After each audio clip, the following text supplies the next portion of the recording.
کو جو ہے وہ سبوتاس نہیں ہونے دیا. کچھ عرصہ ایسا تھا کہ جس میں جدوجہد کم کی جا رہی تھی، کبھی جدوجہد تیز ہو جاتی ہے تو کبھی جدوجہد ہماری سلو بھی ہوتی ہے، لیکن یہ جدوجہد گزشتہ 77 سالوں سے جاری ہے. انہوں نے کہا کہ جب سے بلوچستان پر جبری قبضہ کیا گیا ہے تو ہماری جدوجہد جاری ہے، اور اس وقت تک بلوچستان کے لیے ہماری جدوجہد جاری رہے گی جب تک ہمارا ایک بھی بلوچ زندہ ہے. انہوں نے کہا کہ جس طرح سے بلوچوں کی تاریخ مٹھانے کی کوشش کی جا رہی ہے وہ قابل مذمت ہے. بلوچ ایک حقیقت ہے اور بلوچوں کی تاریخ کو کبھی مسخ نہیں ہونے دیں گے.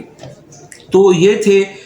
ماننگ بلوچ کی پریس کانفرنس، اور یہ پریس کانفرنس جو تھی کوئٹہ میں تھی، اور کوئٹہ میں جو پریس کانفرنس انہوں نے کی وہ ایک تو گلزاری بلوچ پر جو تشدد کیا گیا، پھر دہراؤں گا کہ وہ ان لاشوں کا DNA کرایا جائے، اور اس کے ساتھ ساتھ ان لاشوں کی تحقیقات ہونی چاہیے کہ وہ جو دہشت گرد تھے جن کو حکومت دہشت گرد قرار دے رہی ہے وہ کہاں مارے گئے ہیں، کون لوگ ہیں، ان کی تمام تفصیلات ہمیں فراہم کی جائے تاکہ یہ ڈیڈ باڈیاں جو ہیں ان کے لواحقین تک پہنچائی جائیں، اور ان لاشوں کو کم از کم دفنانے کا اختیار تو ان کے رشتہ داروں کو ہونا چاہیے. ناظرین، میں ذکر کروں گا بانی متحدہ الطاف حسین صاحب نے گزشتہ روز اپنی فکری نشست میں ہمارے ممتاز عالم دین اور ایک مذہبی رہنما جناب مولانا فضل الرحمان کے بیان پر اپنے ایک رد عمل کا اظہار کیا. انہوں نے کہا کہ مولانا فضل الرحمان صاحب کا یہ کہنا ہے کہ ریاست کے خلاف جو ہتھیار اٹھاتے ہیں انہیں واقعی دہشت گرد قرار دینا چاہیے. تو الطاف حسین صاحب نے چند ایک سوالات کیے ہیں مولانا فضل الرحمان سے. الطاف حسین صاحب کا کہنا تھا کہ ریاست کے خلاف جو ہتھیار اٹھاتے ہیں، حقیقت ہے آپ نے صحیح فرمایا کہ ان کو دہشت گرد قرار دینا چاہیے، لیکن ریاست جس عوام کے خلاف جبر اور ظلم کرتی ہے، ریاست اور حکومت جن لوگوں کو اٹھا کر غائب کر دیتی ہے، ریاست اور حکومت جن لوگوں کے خواتین کو بچوں کو گرفتار کرتی ہے، ریاست اور حکومت جن لوگوں پر جبر کرتی ہے، ان کے حقوق نہیں دیتی، ان کو سالہ سال پابند سلاسل کیا جاتا ہے، نوجوانوں کو اٹھا لیا جاتا ہے، بچوں کو، خواتین کو، بوڑھوں کو، سب کو سزائیں دی جاتی ہیں، اور پھر اس ملک میں عدلیہ سے بھی اگر ریلیف نہ ملتا ہو، پھر آپ ریاست کے متعلق کیا فرماتے ہیں، اور پھر ایسے مظلوم لوگوں کے متعلق مولانا فضل الرحمان صاحب کا کیا خیال ہے. تو انہوں نے ان کے اس قسم کے مولانا فضل الرحمان سے سوالات کیے ہیں. اب میں ناظرین ذکر کروں گا ضلع گھوٹکی. تو گھوٹکی ان دنوں بڑا ایک ہارٹ ایشو ہے پورے سندھ میں. گھوٹکی میں گزشتہ روز سابق صوبائی وزیر جناب سردار مہتاب ڈہر پر ایک حملہ ہوا، اور اس حملے میں 3 لوگ جو ہیں وہ مارے جا چکے ہیں، جبکہ 3 لوگ شدید زخمی ہیں. اس کی میں کچھ آپ کو تفصیلات بھی بتاتا ہوں، اور پھر وہاں جو سیاست ہو رہی ہے کس قسم کی سیاست ہے اس کی بھی میں آپ کو پوری تفصیلات سے آگاہ کرتا ہوں. ضلع گھوٹکی جو ہے وہ اس وقت عملی طور پر پاکستان پیپلز پارٹی سے مکمل طور پر کٹ چکا ہے. اچھا، ضلع گھوٹکی جو ہے وہاں مہر سرداروں کی پوری ضلع میں سیاسی طور پر توتی بولتی ہے، اور مہر سرداروں میں سردار علی گور خان مہر کا جو کردار ہے وہ بڑا اہم ہے. سردار علی گور خان مہر نے 2024 کے جو انتخابات ہوئے تھے اس سے چند روز قبل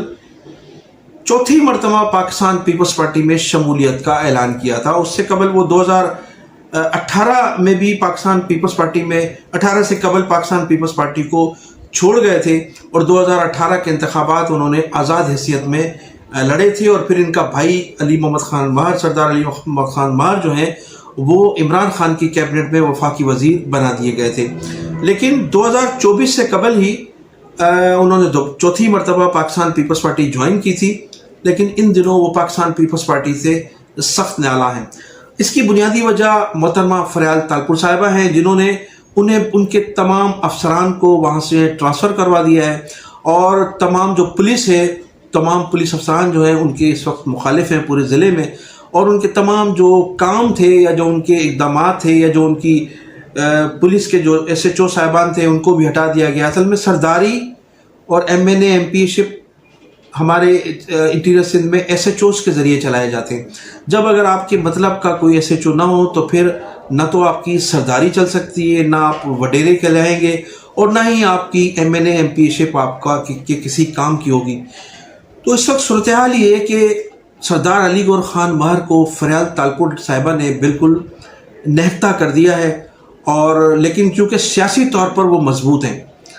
سیاسی طور پر انہوں نے 2024 کے انتخابات میں پاکستان پیپلز پارٹی میں ہوتے ہوئے، وہ از خود پاکستان پیپلز پارٹی میں ایم این اے کے امیدوار تھے، وہ بڑی اکثریت سے انہوں نے کامیابی حاصل کی تھی. لیکن ان کی جو دوسری نشست تھی جس پہ خالد خان لنڈ تھے، ان دونوں سیٹوں پہ پاکستان پیپلز پارٹی کے امیدواروں کو، جو صوبائی اسمبلی کے ممبران تھے، ان کو شکست دلوانے میں بڑا اہم کردار ادا کیا تھا.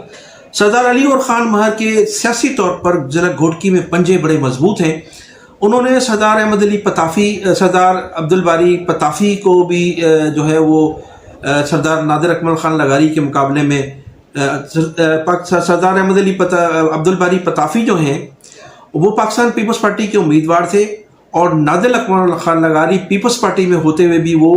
آزاد امیدوار کی حیثیت سے انتخابات لڑ رہے تھے اس نشست پر.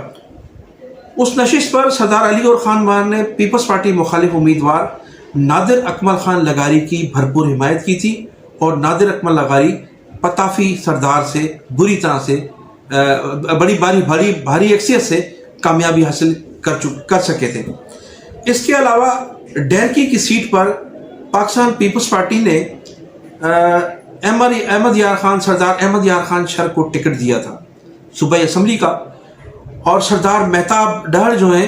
جنہیں پاکستان پیپلز پارٹی کے ٹکٹ پر ہی سینیٹر بنایا گیا تھا، وہ اس سردار احمد یار خان شر کے مقابلے میں امیدوار تھے آزاد حیثیت میں. تو پھر سردار علی گور خان مہر نے سردار مہتاب سپورٹ کیا تھا، تو مہتاب ان انتخابات میں کامیابی حاصل کر گئے تھے. اس طرح سے دونوں صوبائی اسمبلی کی سیٹوں پر سردار علی گور خان مہر کی مداخلت کے باعث پیپلز پارٹی کو شکست کا سامنا کرنا پڑا تھا. اور دونوں جو تھے یہ ایم پی ایز، ان کی کوشش تھی کہ ہم جیتنے کے بعد پیپلز پارٹی میں شمولیت اختیار کریں گے، لیکن پاکستان پیپلز پارٹی کی جانب سے ان پر بین لگایا گیا، جس کی وجہ سے وہ آج تک پیپلز پارٹی میں شامل نہیں ہو سکے. ایک طرف تو سردار علی گور خان مہر کو یہ دکھ تھا کہ اس نے جو ان کی طرف سے جتوائے گئے ایم پی ایز کو پاکستان پیپلز پارٹی میں شامل نہیں کیا گیا ہے. دوسری جانب ان کے جو تمام افسران تھے ان کو بھی ہٹا دیا گیا تھا، اور انہیں جو ہے نہتا کر دیا گیا ہے. ان کا کوئی اس وقت ایس ایچ او یا کوئی صوبے دار یا کوئی افسر جو ہے کسی قسم کی بات سننے کے لیے تیار نہیں ہے. انہیں بالکل جو ہے پاکستان پیپلز پارٹی میں ہوتے ہوئے بھی ایم این اے وہ پاکستان پیپلز پارٹی کے ہیں، لیکن ان کی اس وقت کسی بھی سطح پہ یہ سہ نہیں ہے کہ وہ کسی کو چھڑوا سکیں یا کسی کو بندوا سکیں. تو پاکستان پیپلز پارٹی جو ہے عملی طور پر جو سیاسی طور پر تو اس وقت ضلع گھوٹکی سے نکل چکی ہے، باہر آ چکی ہے، لیکن M N A M P S جو ہے انہی کی ٹکٹ پر جیتے ہوئے ہیں وہاں. تو اس وقت صورتحال یہ ہے کہ گھوٹکی میں احمد یار خان شر اور سردار مہتاب عباسی کے درمیان جو اختلافات تھے، وہ اختلافات انتخابات سے لے کر پھر ایک واقعہ ہوا تھا. سردار احمد یار خان شر جو ہیں وہ ضلع گھوٹکی میں جو ڈاکو تھے، ڈاکوؤں سے مذاکرات کے سلسلے میں کسی کچے میں جا رہے تھے، وہاں ان پر حملہ ہوا تھا اور پھر کافی لوگ شر برادری کے مارے گئے تھے. تو اس حملے میں احمد یار خان شر کا کہنا ہے کہ سردار مہتاب عباسی ملوث تھے. انہوں نے اس وقت کے ڈی آئی جی سے مل کر مجھ پر حملہ کرایا تھا. اور یہ جو گزشتہ روز حملہ ہوا ہے سردار مہتاب ڈہر پر، تو ان کا یہ کہنا ہے کہ اس حملے میں سردار احمد یار خان شر ملوث ہے. تو اس وقت اختلافات جو ہیں دونوں برادریوں کے ایک دم شدت اختیار کر چکے ہیں. اور اس میں سردار علی گور خان مہر نے مہتاب ڈہر سے بھی ملاقات کی، اور شہریار خان اور سردار خالد خان لنڈ نے دونوں نے گزشتہ روز جو ہے وہ سردار علی گور خان سے ملاقات کی اس سلسلے میں، ان اختلافات کے سلسلے میں. اب دیکھنا یہ کہ یہ دونوں کے اختلافات جو ہیں جرگے کی صورت میں ان اختلافات کا خاتمہ ہوتا ہے، یا پھر یہ سلسلہ آئندہ انتخابات تک جو ہے وہ جاری رہے گا. تو پاکستان پیپلز پارٹی جو ہے اس وقت عملی طور پر ضلع گھوٹکی سے فارغ ہو چکی ہے، کیونکہ سردار علی گور خان مار کا پوری طور پر سیاسی گرپ جو ہے ضلع گھوٹکی میں ہے، اور ضلع گھوٹکی جو ہے وہ پاکستان پیپلز پارٹی کا گڑھ کہلاتا تھا، جو اب نہیں رہا۔ اسی طرح سے دوسرے اضلاع میں بھی تبدیلیاں رونما ہوتی جا رہی ہیں، جس کی میں تفصیلات آپ کو آئندہ ولاگ میں بتاؤں گا کہ پیپلز پارٹی کی جو پالیسیاں ہیں، ان پالیسیوں کی وجہ سے پیپلز پارٹی آہستہ آہستہ سندھ سے سکڑتی جا رہی ہے، اور پیپلز پارٹی مجھے لگتا ہے کہ آئندہ انتخابات تک جو ہے وہ پاکستان پیپلز پارٹی کو ان کی سیاسی حکمت عملی کی وجہ سے، اور جو دریائے سندھ پر جو کینالز بنائی جا رہی ہیں، جس کی پرمیشن کے متعلق کہا جاتا ہے کہ آصف علی زرداری نے اس پرمیشن پر دستخط کیے تھے، مراد علی شاہ صاحب کے بھی دستخط موجود ہیں، تو عوام اگرچہ یہ دونوں